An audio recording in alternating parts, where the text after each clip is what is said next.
Assalamualaikum warahmatullahi wabarakatuh. Perkenalkan, nama saya Lalusti Eklatongki. Saya anggota dari kelompok 6. Dan teman kelompok saya yaitu ada Suci Purwaningrum Sapitri dan Minianti. Video ini kami buat untuk memenuhi tugas mata kuliah kami, yaitu keterampilan dasar praktik klinik yang dibawakan oleh Ibu Yuniar Duyanti SST MCAP.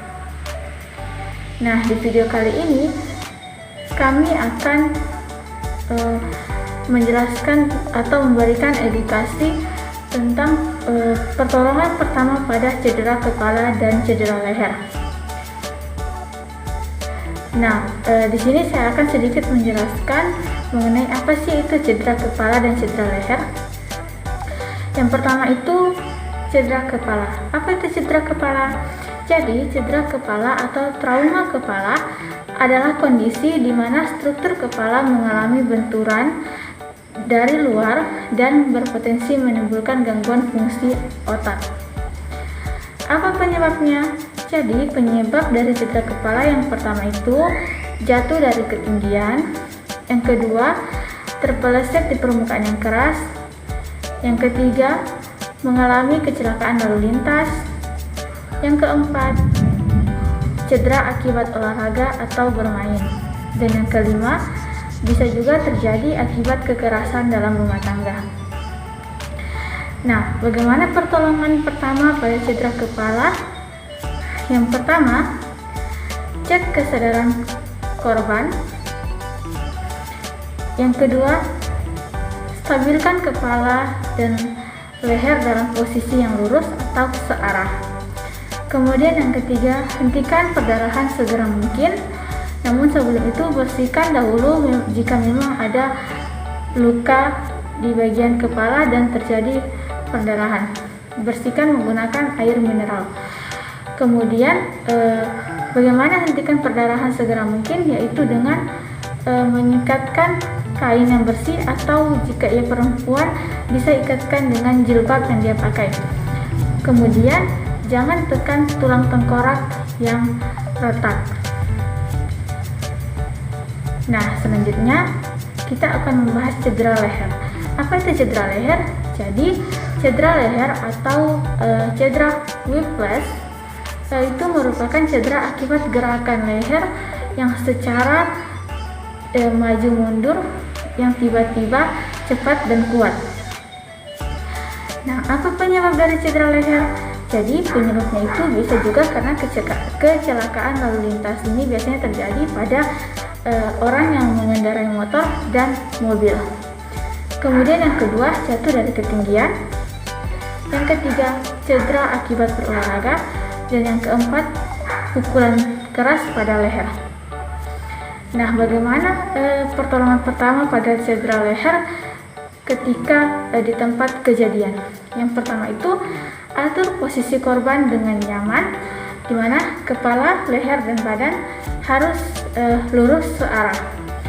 Kemudian jangan memberikan minum agar korban tidak tersedak.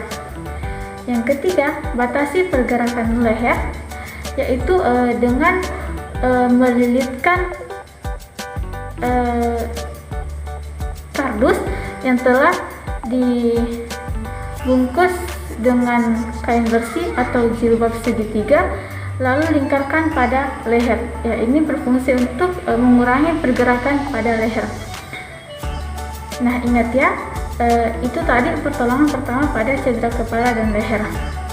Ketika kita telah melakukan pertolongan pertama pada cedera kepala dan cedera leher, sesegera mungkin bawa ke rumah sakit atau segera mungkin hubungi anggota kesehatan atau ambulans agar ditangani dengan penanganan yang semestinya. Nah, berikut ini akan kami praktekkan bagaimana cara memberikan pertolongan pertama pada cedera kepala dan cedera leher. Disimak ya teman-teman. Time is barely on our side. I don't wanna waste what's left. storms we chase are leading us, and love is all we'll ever trust. Yeah, no, I don't wanna waste what's left. And on we'll go, through the wastelands, through the highways, till my shadow turns to sun rays. And on we'll go, through the wastelands, through the highways, and on we'll go.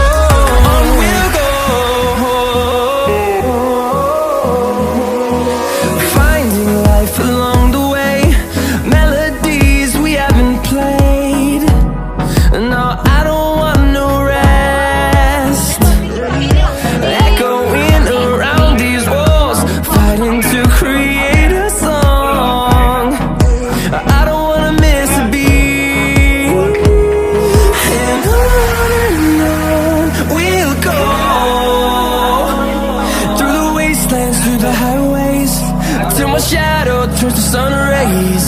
And on we'll go, through the wastelands, through the highways, and on we'll go.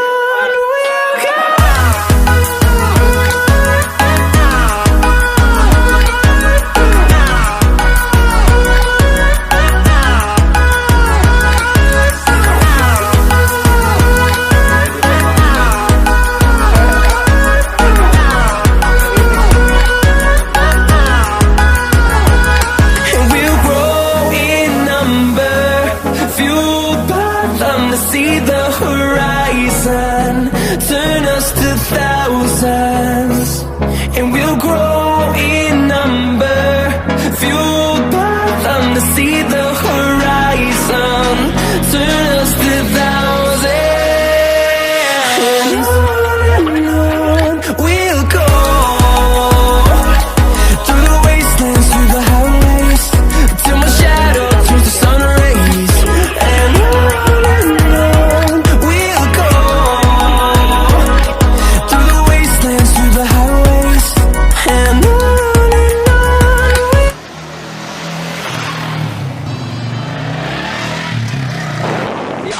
apa tuh?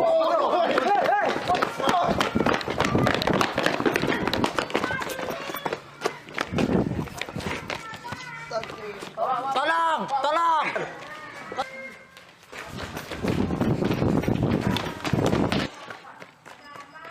Oke, kalau menemukan kasus kecelakaan seperti ini, langkah pertama adalah aman diri, aman lingkungan sama pasien. Aman diri bisa gunakan handscoon, aman lingkungan bebaskan lokasi tempat kejadian dari kemungkinan kita mengalami risiko cedera. Selanjutnya aman pasien maksudnya adalah do not further harm, jangan menambah cedera tambahan pada pasien. Langkah selanjutnya adalah kita cek respon pasien. Pak, kalau seandainya pasien tidak ada respon dengan suara, kita kasih rangsangan nyeri. Oke, kalau pasien berangsang dengan nyeri, berarti rangsang pasien adalah dengan nyeri. Selanjutnya adalah kalau kepala pasien miring seperti ini, kita hanya boleh membalikkan kepala dengan one move, satu gerakan saja. Oke, selanjutnya evaluasi ada sumber dan napas atau tidak. Baru selanjutnya fiksasi leher pasien dengan cara memegang bahu. Nah, kemudian lakukan pemasangan neck collar.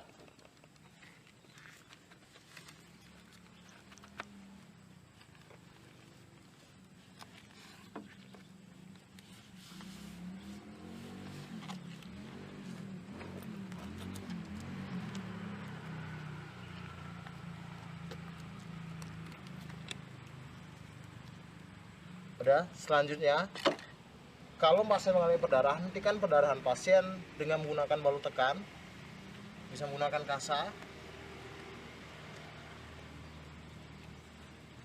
Oke, nah selanjutnya pasien kalau sudah aman airway breathing circulation, pasien kita transportasi dengan menggunakan long span board dengan teknik lock roll untuk membalikan tubuh pasien.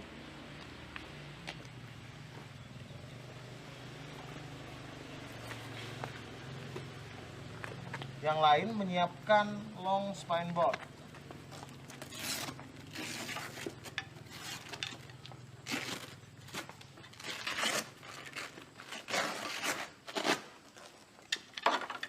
Baik,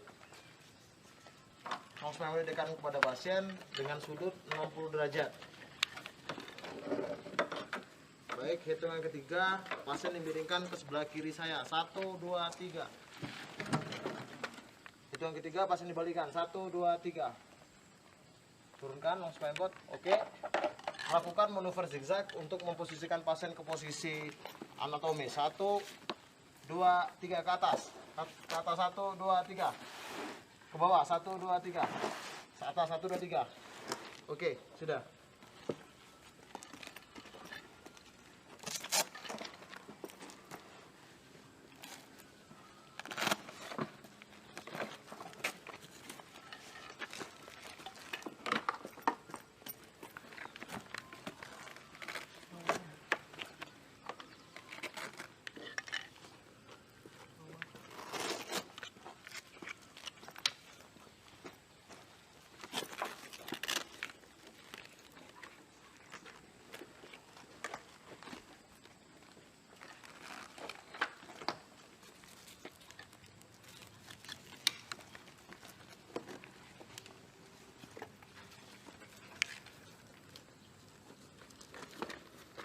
Ayo kita transportasi pasien. Posisi seperti saya semua. Oke. Besok tangan 3, angkat pasien ke atas. 1, 2, 3. Luruskan 1, 2, 3. Luruskan ke bawah. Oke, kita transportasi pasien.